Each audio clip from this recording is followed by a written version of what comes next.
Once the recording step is completed, then second step in the process of accounting is classifying. Now you have to classify different items you purchased in a proper account.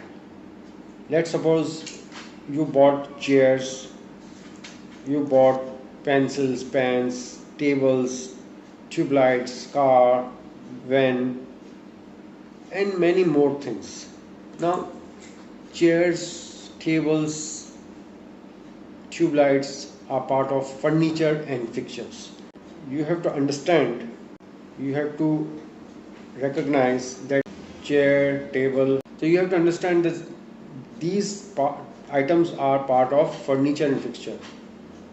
Until unless you have not studied, or you are not qualified, or you have not learned accounting, you will not be able to classify between which is furniture and part of furniture and fixture, which items are part of furniture and fixture, and which items are part of stationery, which items are part of a vehicle, which items are part of fixed assets. So you have to study accounting to know that how to classify among the different items. So chairs, tables, and